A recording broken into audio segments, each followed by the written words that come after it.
好，欢迎来到快乐手工。我呢有这样子的一个衣架哈，买回来呢是晒被单用的，但是这个晒被单特别的，咱也不能说它鸡肋哈，就是特别的麻烦，晒起来吧它老出溜。所以呢，我今天来给它进行一个改造。我呢捡了一块材料哈，材料呢非常的长，我是拿皮尺这么绕了一圈哈，量出来的。我在材料的里边呢蹭了一块铺棉，我这个铺棉的宽度呢是8厘米，还做了一些布畔哈。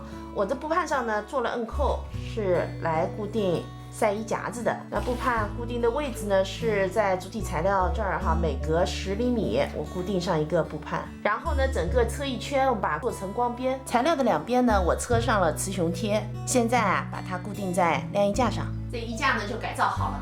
朋友们，你们知不知道这是谁教我的？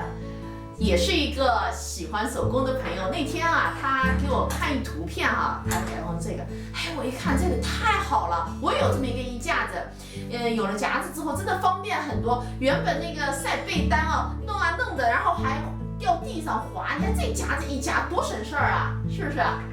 这期视频内容就是这些了，感谢您花宝贵的时间来看我的视频哈，记得呢帮忙点个赞，咱们下期再见。